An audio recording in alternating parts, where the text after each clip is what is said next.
بسم اللہ الرحمن الرحیم۔ پیارے دوستو، آج ہم بات کریں گے حضرت عیسیٰ کا آسمان کی طرف اٹھایا جانا۔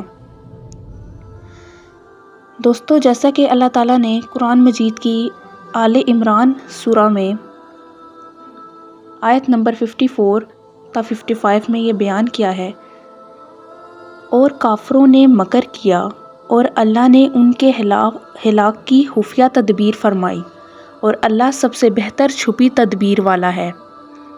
یاد کرو جب اللہ نے فرمایا، اے عیسیٰ، میں تجھے پوری عمر تک پہنچاؤں گا اور تجھے اپنی طرف اٹھا لوں گا اور تجھے کافروں سے پاک کر دوں گا اور تیرے پیرووں کو قیامت تک تیرے منکروں پر غلبہ دوں گا، پھر تم سب میری طرف پلٹ کر آؤ گے تو میں تم میں فیصلہ فرماؤں گا جس بات میں جھگڑتے ہو۔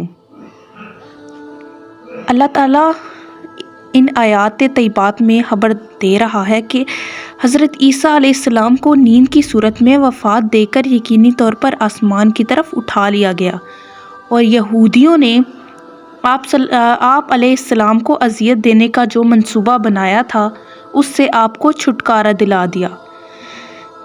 تو یہودیوں نے اس وقت کے بادشاہ کے سامنے چغلی کی۔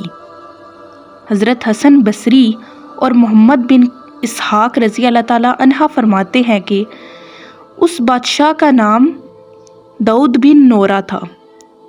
اس نے آپ علیہ السلام کو قتل کرنے اور سولی پر لٹکانے کا حکم دیا۔ یہودیوں نے بیت المقدس کے ایک گھرانے سے آپ کو گرفتار کرنا چاہا۔ یہ جمعہ اور ہفتہ کی درمیانی شب تھی۔ جب یہودیوں کا گھر میں داخل ہونے کا وقت قریب آیا تو آپ کے پاس موجود حاضرین میں سے کسی نے شباہت حضرت عیسیٰ کی سی کر دی گئی، اور حضرت عیسیٰ علیہ السلام کو گھر کے روشن دان کے ذریعے آسمان پر اٹھا لیا گیا۔ اہل خانہ میں سب یہ منظر دیکھ رہے تھے۔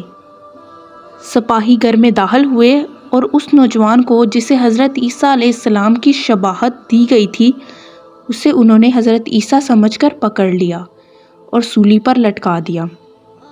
مزید ذلیل کرنے کے لیے اس کے سر پر کانٹے رکھ دیے گئے۔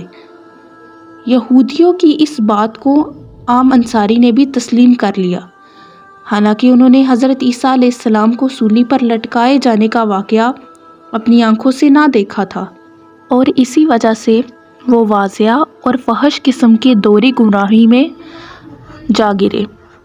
اللہ تعالیٰ نے ان الفاظ میں انہیں خبر دی، کوئی کتابی ایسا نہیں جو اس کی موت سے پہلے اس پر ایمان نہ لائے، یعنی قریب قیامت میں آخری زمانے میں روئے زمین پر تشریف لانے کے بعد ہر اہل کتاب ان پر ایمان لے آئیں گے۔